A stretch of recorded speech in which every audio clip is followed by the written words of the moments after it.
said, "Is this too long?" And his response was no. So if I exceed 3 minutes, it is Dr. Sircone's fault. But you have to when it's Kevin Starr.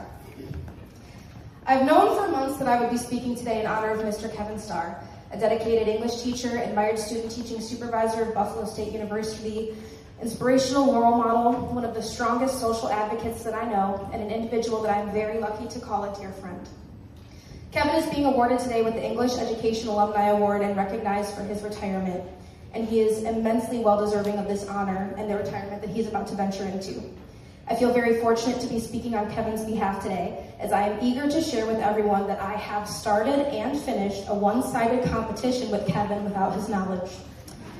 I have made it my mission to try and one-up him for all of these months. I've been looking forward to this moment to completely wow him and earn that one-up win.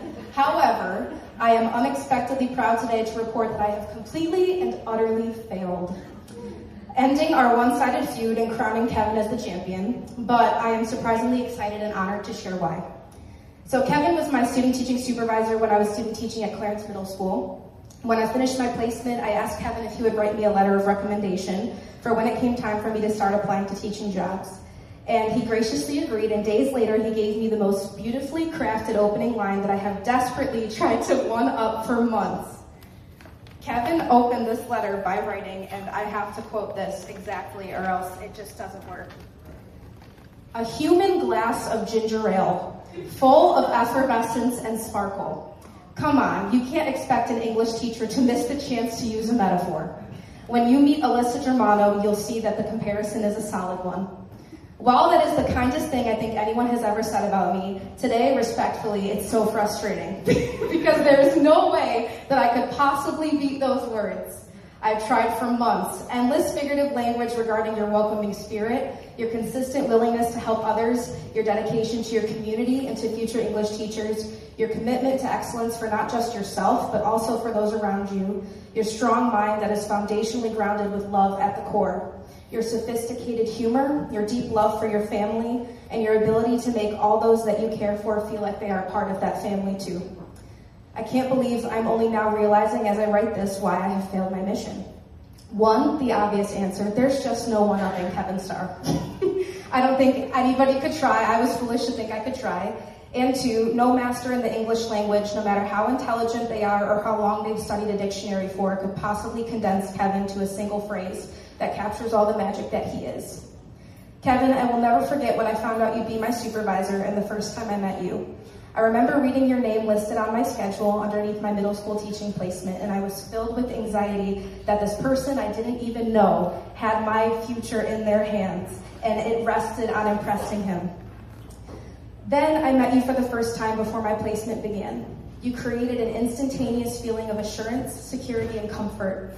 I quite literally felt the nerves lift off my shoulders as you spoke to my cohort and I about how you were not there to judge us, but to provide support, encouragement, and to be a sounding board for us to become the educators that we desire to be. And that's where your true power lies as our fearless leader, Kevin. You didn't force my cohort and I to fit a mold of existing teachers, even if those molds were the textbook definition of a perfect teacher. You individually lifted the spirit of each and every one of us to become the teachers that we wanted to become, regardless of what others might think.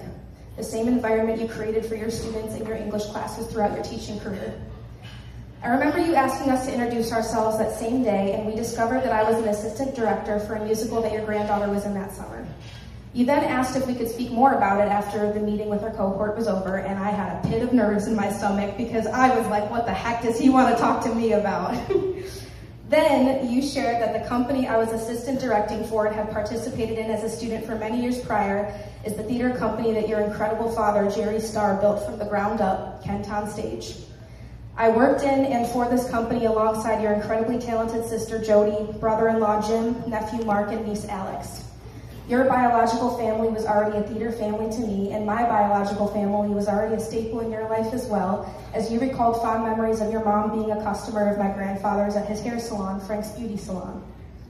I'm not sure I shared this with you then, but a week prior to this interaction, I raised my head to the sky and asked my grandfather for a sign. Student teaching was the first chapter I was embarking into without him, and honestly, I wasn't sure I could do it. I was always a firm believer that certain people were meant to be in our lives, but this conversation for me was just undeniable, concrete evidence that you were not just the sign I was looking for. Blame Jim. But this conversation showed that you were just meant to play an integral part of my story, which you have and continue to do. And you're not just an integral part of my story. You always have been and always will be more than just a supervisor to me and to all of the Buffalo State students that have been fortunate enough to be under your guidance. You are a place of safety, a place where I always felt I could be my truest and fullest self in every regard. You are a place of intellect, a person that anyone can turn to looking for advice on any issue, big or small. You are a place of comfort. On my darkest days and my deepest drowning of teacher imposter syndrome, you sailed in on a lifeboat ready to remind me not just that I'm capable, but that you believed in me. You are a place of endless comfort. I recall confiding in you about how aggravated I was with trying to unit plan for Lord of the Flies, a book that I just hate. I'm so sorry if that's an unpopular opinion. And without hesitation, you went on a scavenger hunt for your manila folder packed with incredible ideas, resources, former assignments, tests, and quizzes, everything that you used to craft your own, and gave it to me, saying I could have it for as long as I needed. You are a place of happiness. You constantly lift up those around you, maybe without even knowing it, but it is impossible to do anything but be optimistic when you're around. And best of all, I have spoken to multiple other English teachers that have worked alongside you and students of this program that were under your guidance, and every single person had the exact same thing to say. I have even gone on teaching interviews, and when people see your name on my resume as a reference, and on that beautifully crafted letter of recommendation, we lose focus on the interview at hand and begin talking about how much we adore you and the inevitable large role that you played in our stories, because I've learned that everyone has a Kevin Starr story.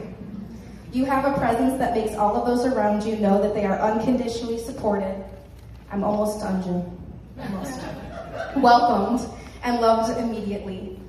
The lives you have impacted are endless, between family, friends, students, colleagues, and people you even interact with casually. You never fail to leave behind a footprint bigger than the one left before you, and unfortunately for Buffalo State, the footprint you're leaving behind today is a footprint that no one else will be able to fill. Trying not to cry now. Kevin, Buffalo State University's English Education Department will feel your absence, but it is no question that your impact will be lasting. While it is a major loss for Buffalo State, you have more than earned a relaxing retirement filled with memories shared with your children, grandchildren, hopefully fun-filled vacations with Mary, continued social activism of raising your voice against the existing injustices in our country, and of course, the greenest golf courses to be found. We all find comfort in knowing that you will continue to share your wisdom, wit, and incredibly crafted figurative language with us. There is no one more deserving of the English Education Alumni Award and of a relaxing, fulfilling, and adventure-filled retirement. I'm very honored to have been one of the people that was able to share why you are so deserving of not just these things, but of many more with everyone tonight. That being said, I'll leave you with a laugh by sharing the poorest, cheesiest, and most predictable written phrase I wrote to try and one-up you in the unbeatable champion of metaphors after a frustrating hour of staring at my computer, being unable to condense your spirit to a single phrase. Thank you for being the star that lit the way for Buffalo State University's English teachers. Congratulations, Kevin.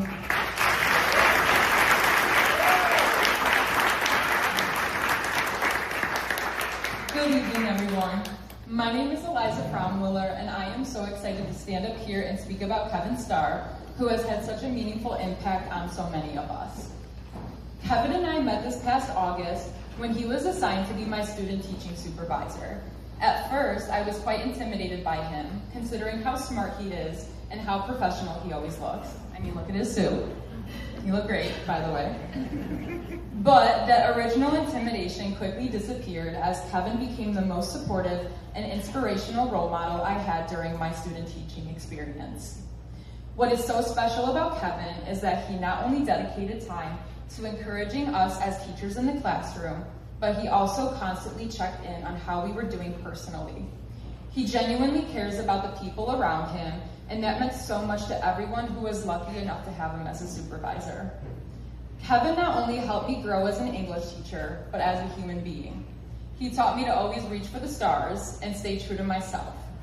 Kevin, You are so deserving of this award, and I am so happy for you and your family during this special time.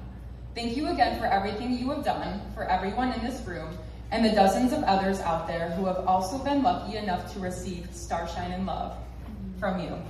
Congratulations again on this well-deserved award, Kevin. Alyssa and Aliza. Off script a little bit here. It's very unexpected and very meaningful to me. I whisper to my granddaughters every chance I get that they are my treasures. With all due respect to them, you two are also among my treasures. Thank you so much for those kind words. They mean everything to me. Congratulations to all of the award winners tonight. You've each earned the well-deserved recognition for your many achievements, and it is my great honor to be recognized along with you on this special occasion. Congratulations also to our graduates. You are on the brink of a new life, a life as a teacher. Welcome to a profession where you will truly have the opportunity to make a real difference in the lives of others. Marinate in the joy that you brought to yourselves and your families this weekend, and then get busy changing the world. And someday, please consider giving back to our profession by doing what your mentors have done for you. And also know that you've already left footprints on the hearts of your students, your mentor teachers, and your professors. Having the opportunity to be part of your journey and watching you as you become teachers has been a special privilege. You mean more than you might imagine, and I will always cherish the time we spent together. This award holds special meaning for me. My first association with Buffalo State was in 1961, and know that it's not when I got my master's degree. It was when I attended nursery school on the Buffalo State campus. After a brief break, I returned in 1975 as a college freshman who had no plans to become a teacher. But fate and genetics kicked in, and here I am. My dad taught English for 34 years and followed his career in the classroom by working as a student teacher supervisor at Buffalo State. To have followed in his footsteps wasn't just preordained. It also led me to a career where I have been blessed and fulfilled beyond all measure. It has also led me to this great career, and it all started in Ketchum Hall. Because Buffalo State is not just a place, it's also the people who have dedicated themselves to others. It's Dr. Fraser Drew, who lived to 100 years old and who opened the eyes of this college freshman to the beauty of literature. It's Dr. Jim Jakiel, who as my student teacher supervisor gently and kindly guided me toward my life in the classroom. It's Hillary Lochte and Kathy Macro, who helped build the foundation for the student teachers I supervised and who provided me with more wisdom and guidance than they might imagine. And it's Kristen Pastori Capuana and Jim Sircone, who welcomed me to the English education family and who have been my mentors every step of the way. I'm indebted to you for your patience, for your support, and for the confidence that you've shown in me over the years. To my family, to my children, my daughter-in-law for being here tonight, and my kids understanding that they needed to share their dad with other people's children as they were growing up. You have each made me a very proud father, and your gift to Mom and me of our 6 spectacular granddaughters has made our lives more full than we could have ever imagined. And my wife, Mary, you have been by my side for every day and every moment of this journey.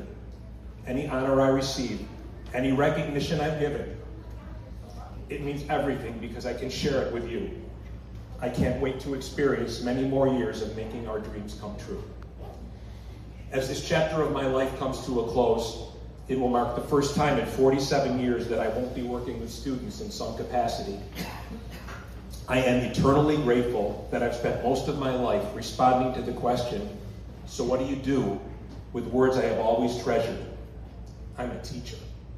It has been a breathtaking and wonderful ride. Thank you.